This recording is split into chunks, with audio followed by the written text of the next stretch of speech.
السلام عليكم ورحمة الله وبركاته. فيديو جديد بس جديد، موضوع جديد خطير مهم جدا جدا جدا يا صديقي العزيز. بداية نصلي على الحبيب، فاللهم صل وسلم وبارك على سيد واشرف الخلق المرسلين سيدنا محمد حبيبنا ورسولنا وشفيعنا يوم العرض على رب العرش العظيم. بداية بالصحاب عشان بس اللي مش فاهم يفهم. بنسبة 100% تم تعيين خدام رئيس الجمهورية وزيرا للشباب والرياضة. هسمعك أسماء الوزراء اللي تم تعيينهم، ولو راجل قول لي تعرف كم وزير منهم. اللي هيعرف أكتر من 5 أقسم لك بالله له عندي مكافأة. أقسم لك بالله مرة تانية له عندي مكافأة. أولا أسماء الوزراء الجدد اللي أنا هقولهم لك، والراجل يعرف أكتر من 5. بداية مصطفى مدبولي ده رئيس الوزراء. هالة سعيد وزير التخطيط الإداري. محمد زكي وزير. محمد حجازي وزير الخارجية. اعلى بالله وصلى على الحبيب قلبك يطيب. محمد زكي وزير الدفاع والإنتاج الحربي. طيب بعدها محمد عبد العاطي وزير الري والموارد المائية. رانيا المشاط وزير التعاون الدولي. عمرو عباس وزير الهجرة وشؤون المصريين بالخارج. صفاء شحاتة وزير التربية والتعليم. محمد صلاح الدين وزير الإنتاج الحربي. أمير سيد وزير الإسكان والتجمعات العمرانية. عادل جعفر وزير الداخلية. محمد عباس وزير الطيران المدني. كامل الوزير وزير النقل.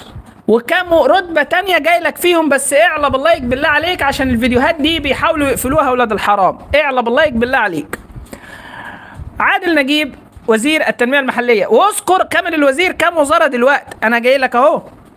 حسام حسني وزير الصحة. عادل نجيب الاول وزير التنمية، وحسام حسني وزير الصحة. محمود المتيني وزير التعليم العالي. عمرو عبد الوهاب وزير الزراعة والاستصلاح الأراضي. نورهان السيد الشيخ وزير قطاع الأعمال. غادة شلبي هي وزيرة الآثار. والباشمهندس كامل الوزير مستشار أول لوزارة الآثار. عابد عز الرجال وزير الكهرباء والبترول. والمستشار كامل الوزير مستشار أول لوزارة الكهرباء والبترول. محمد عبد الدايم وزير الثقافة. إيناس أبو طالب وزيرة البيئة. إبراهيم عشماوي وزير التموين. محمد جبران وزير القوى العامة. والباشمهندس كامل الوزير مستشار أول لوزارة القوى العامة والمصريين والخارج. عزت خميس وزير العدل. طه كرسوع وزير المجالس النيابية. محمد عبد النبي وزير للأوقاف. مايا مرسي وزيرة التضامن الاجتماعي. إيهاب أبو عيش وزير المالية. إيهاب أبو عيش وزير المالية. والباشمهندس كامل الوزير كسب معانا جايزة كمان، مستشار أول لوزارة المالية والمفوض الأول لوزارة المالية في القروض والديون الخارجية. أشرف مختار وزير الصناعة. كمال سعدون وزيرا للشباب والرياضة. والباشمهندس كامل الوزير مستشار أول لوزارة الشباب والرياضة. وأحمد مين ده؟ ما علينا منه، وزير الاتصال والتكنولوجيا. أسامي الوزراء الجدد، يعني أولا أنا قلت لك والله مرة تانية اللي يعرف أكتر من 5 ليه عندي مكافأة. يكلمني يكتب لي في التعليق أنا أعرف أكتر من 5 وبالدليل وليه مكافأة. اعلى باللايك عشان والله بيقفلوا لنا مثل هذه الفيديوهات ولاد الحرام. أولا وزارة فاشلة بخدامين رئيس الجمهورية وكامل الوزير، بأولاد السادة الوزراء السابقين. وزارة كل ما تعني الكلمة من معاني ستأتي لتسحق وتدمر ما لم يدمره الوزارة السابقة. هتحبس كده كده، أنا عايش في البلد دي محبوس. هتدبح كده كده، أنت في العيشة اللي أنت عايشها دي مش قادر تشم نفسك. طفح الكيل يا صديقي العزيز، فلازم نقول كلمة حق. كلمة الحق بتقول إن هذا التشكيل الوزاري عار على مصر وعار على رئيس الجمهورية إذا وافق عليه. أولا كمال سعدون أكبر فساد رياضي في الجيزة اتعمل في عهده من 19 ل 22، وطلعنا وشرحنا فضايح بالملايين وقد اقترب من المليار اختلاس، ولا حياة لمن تنادي. كامل الوزير ما شاء الله 4-5 وزارات مستشار فيهم. انا ما اعرفش هو يعني ايه مستشار اول وزارة. انا بصراحة لقب المستشار اول وزارة انا ما اعرفوش. يعني انا ما اقدرش اقول لك ده حلو او ده بصراحة وحش. مستشار اول وزارة ما اعرفش، بس لما يكون المفوض الاول من وزارة المالية بشكل رسمي للديون الخارجية وجدولة سدادها، يبقى انت كده في 60 داهية داخل يا باشا. اعلى بالله يصلي على الحبيب، قلبك يطيب وربنا يسترها علينا. احنا بنقول الكلام اللي الشعب نفسه يقوله. احنا بنقول الكلام اللي الشعب نفسه يقوله. اعمل لايك عشان الفيديو ده ما يقفش وينتشر وصوتنا ينتشر والبهايم يسمعوا. يمكن واحد من المسؤولين البهايم يحس على دمه. عابد عز الرجال، حد عارف ده مين؟ ده رئيس المنظمة الدولية لحقوق الإنسان في مصر. اللي ما يعرفش عابد عز الرجال فده متهم في حقوق الإنسان العالمية بأنه صاحب أكثر قضايا تعذيب لمواطنين أصحاب الرأي. ده اللي ما يعرفوش يعني. مبروك يا عابد، احنا تكريما للخرا اللي انت كنت بتعمله وللوساخة اللي انت كنت بتعملها هنديلك وزارة الكهرباء والبترول. طب وانت فاهم في وزارة الكهرباء والبترول هنجيب لك كهرباء سليسيون اول ومهندس بترول يفهموك الدنيا كلها. وبعدين هي سهلة، اقطع وقت ما يبقى ما فيش بترول، نور وقت ما يبقى فيه بترول. وزير البترول هو صاحب اكبر قضايا تعذيب في مصر. عابد عز الرجال اللي ما يعرفوش، ولا عابد عز الدين ده صاحب اكبر كوارث تعذيب لشباب اصحاب الرأي. معرفش انتوا سمعتوا عنه ولا لا، بس اللي ما سمعش يكتب على يوتيوب ويسمع، هتسمع كلام عجيب عنه. ده بالنسبة لعابد عز الرجال. بالنسبة لمحمد زكي وزير الدفاع انا ماليش تعليق عليه، لان هو واسامه عسكر والرجاله بتاع المجلس الاعلى للقوات المسلحه انتوا كده كده يعني ايه عارفين اتجاهكم، وعارفين ان حتى لو علقنا عليكم مش فارقه كتير، كده كده هي الرتب في الجيش بتبقى بالاجتهادات والكلام الفاضي ده. ماشي. رانيا المشاط بنت مين؟ طب اللي اخترعتوا لها وزاره جديده دي، يعني في واحده اخترعوا لها وزاره جديده، بنت مين؟ طب عزت خميس وزير العدل ماذا قدم لوزارة العدل؟ محمد عبد النبي وزير الأوقاف، ازاي ده وزير الأوقاف؟ على أي أساس تم اختياره؟ هالة سعيد وزيرة التخطيط الإداري، ما علاقة هالة السعيد برجل الأعمال نجيب ساويرس؟ معلش عشان أبقى فاهم، هو أنتوا عاملين الوزارة عشان خاطر تجمع الحبايب وتجمع القرايب وتجمع لا وايه بقى؟ باذن الله تعالى رئيس الجمهوريه النهارده سياده المشير عبد الفتاح السيسي فخر مصر الحقيقي وافق على خصخصه الممتلكات والمنشآت الحكوميه. عشان ايه؟ عشان تغني شرفت يا نيكسون بابا يا بتاع السوبر جيت. عملوا لك قيمه وسيمه سلاطين الفول والزيت. والله خد مني كلام يبقى لك ولكنك مش هتعيش. خلي بالك، اعلى باللايك وصلي على الحبيب قلبك يطيب. كمية المسؤولين اللي تم اختيارهم في هذه الوزارة ومبدأ خصخصة الأندية يقطع لساني، مبدأ خصخصة المنشآت الحكومية، يعني مبدأ خصخصة الأندية بشكل شبه رسمي حسم وحسمت كافة أموره. والله العظيم أنا عارف، أنا لما هقول لك أنا بتهدد يعني خلاص مش فارقة.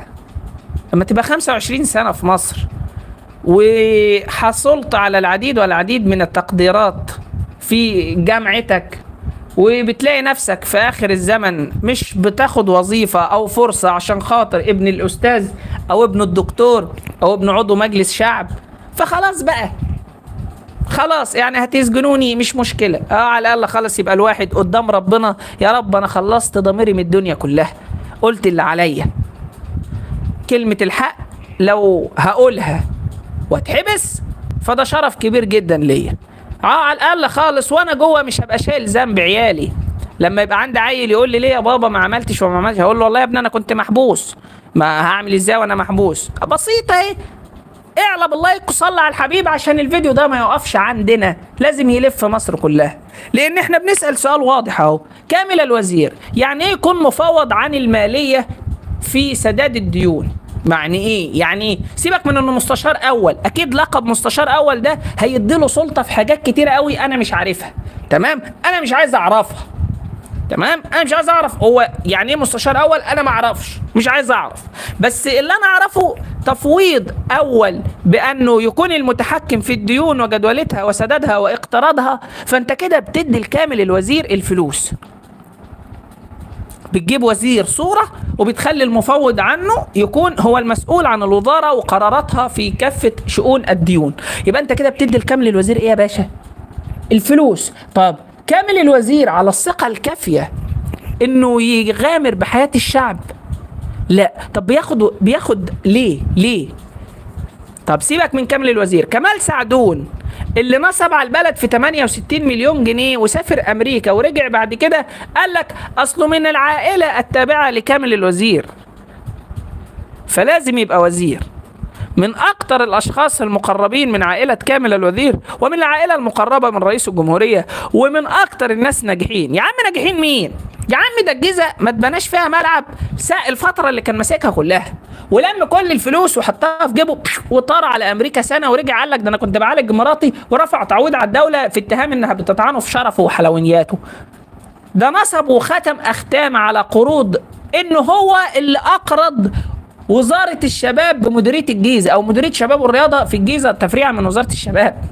يعني ده ضارب زور ومزور عقود ومزور قروض ومزور ديون، نفس اللي مزورها ممدوح عباس قبل كده مع الزمالك او كما ادعى عليه مرتضى منصور. اعلى باللايك وصلى على الحبيب قلبك يطيب.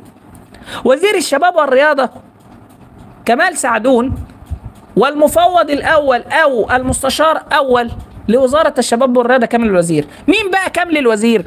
عشان يمسك وزارة النقل ومستشار اول وزارة الشباب والرياضة ومستشار اول وزارة المالية ومفوض اول للقروض والديون في وزارة المالية ومستشار اول لوزارة الاثار ومفوض اول لوزارة الكهرباء والبترول. ايه ده؟ تبع مين هو؟ ايه ده؟ درس امتى كل هذه التخصصات؟ قول لي انت درس امتى ده؟ كل ده درسه امتى؟ وتفوق وحصل على امتيازات فيه امتى؟ ما شاء الله. يعني ادي وزارة وادي 2 ادي 3 ادي 4 5 في عين اللي ما يصلي على النبي. وزير اسمه كامل الوزير حصل على 5 وزارات بفضل الله. احنا ولا بنعمل سحر ولا بنشحت ونقول لله، احنا بمجهودنا. كامل الوزير اليوم هيحلف اليمين 5 مرات،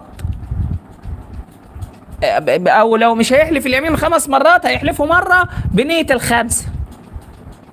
وايه بقى؟ خد يعني مثلا يعني عادل نجيب بيبيع ايه؟ عادل نجيب ماذا قدم عادل نجيب للوطن او للتنمية المحلية ليصبح وزيرا للتنمية؟ ولا سمعنا عن امه قبل كده. محمد عباس، عارفين مين محمد عباس؟ ابن سيادة اللواء عباس. يعني ايه ده؟ هتدخلونا في وزير المخابرات، الله يصلح حالكم، رئيس المخابرات العامة ابنه ما شاء الله بقى وزير طيران ما شاء الله. ما هو انا لما ابني يكبر هيبقى ايه؟ ما هو قالها قبل كده في احدى الاقوال، قال لك ابن الوزير بيبقى وزير وابن الرئيس بيبقى رئيس وابن الدكتور بيبقى دكتور وابن الشحات هيبقى شحات وابن الكلب هيبقى ابن 60 كلب. طب عايز البلد تسد اللي عليها ازاي في اللي انت فيه ده؟ في اسماء الوزراء اللي انت مختارهم لدول اقسم لك بالله ولا واحد في الناس دي ينفع ان يكون مسؤولا يوما من الايام، ولا واحد ينفع يبقى مسؤول. انا مش هقول لك ولا واحد ينفع يبقى وزير. لقب وزير في الدول الخارجية هو اعلى لقب يحاكم القانون باعدامه اذا اهمل في منصبه. لقب الوزير في الخارج ده حاجة أعلى من رئيس الجمهورية. في بريطانيا رئيس الوزراء هو المتحكم ليس رئيس الجمهورية. في أمريكا رئيس الوزراء المتحكم ليس رئيس الجمهورية.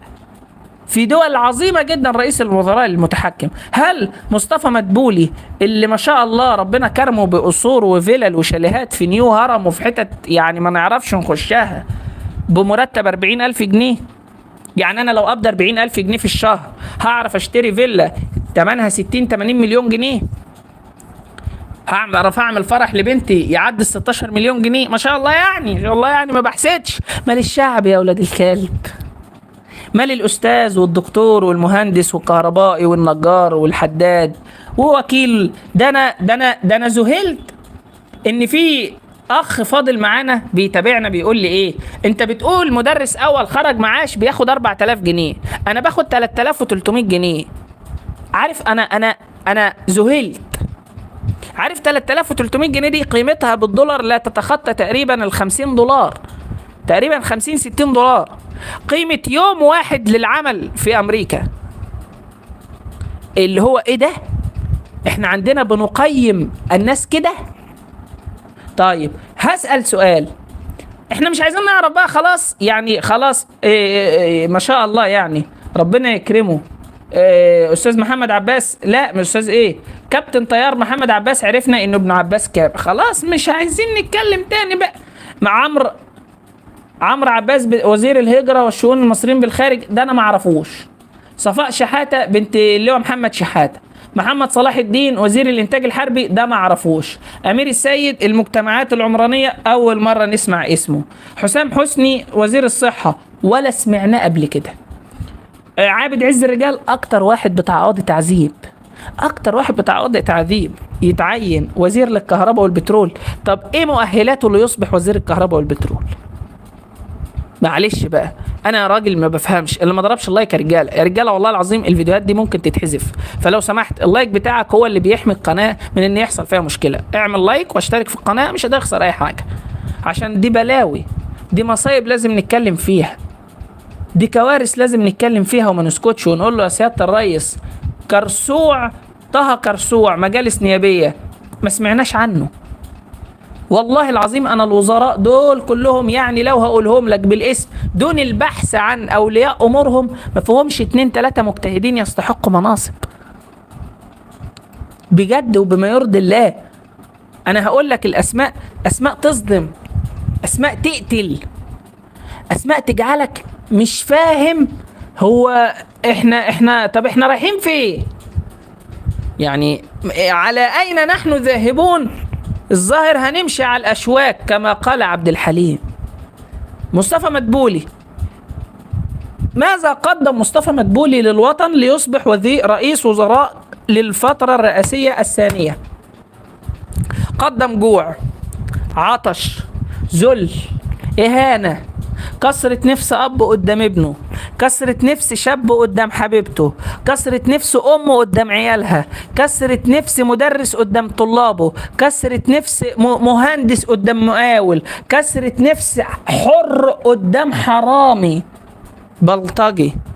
ده اللي قدمه مصطفى مدبولي. عشان كده مبروك، انت معانا للفترة التانية. اسمع اسامي الوزراء للمرة الأخيرة وقول لي زي ما قلت لك، اللي يعرف حد منهم، اللي يعرف اكتر من خمسة والله، اللي يعرف اكتر من 5 له عندي مكافأة. اضرب اللايك وصلي على الحبيب قلبك يطيب.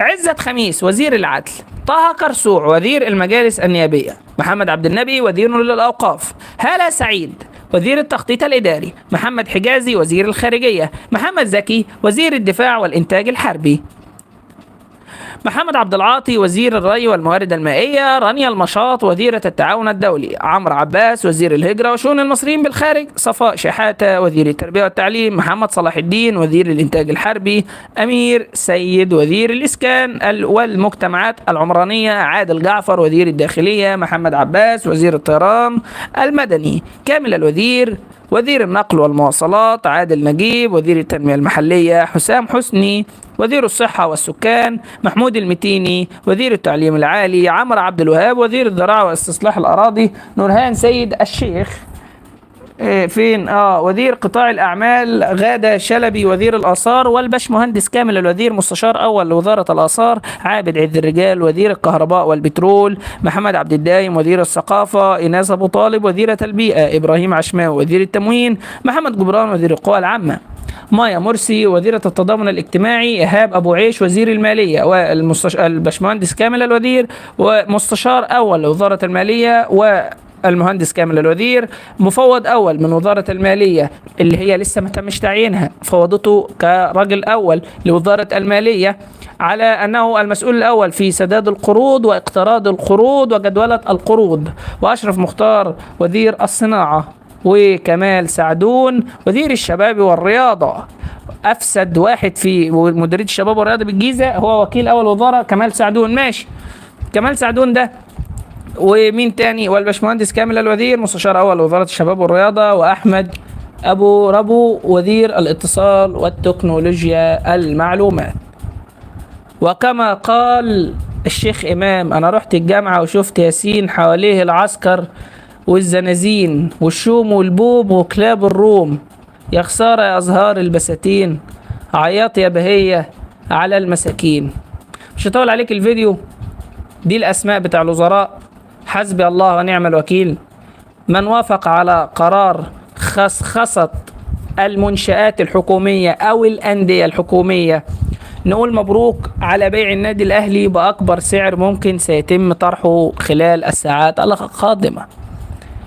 تحيا مصر، تحيا مصر، تحيا مصر. قول اللي انت عايز تقوله في التعليقات، بس اضرب اللايك، اشترك في القناة عشان الفيديو ما يتقفلش، والسلام عليكم ورحمة الله وبركاته.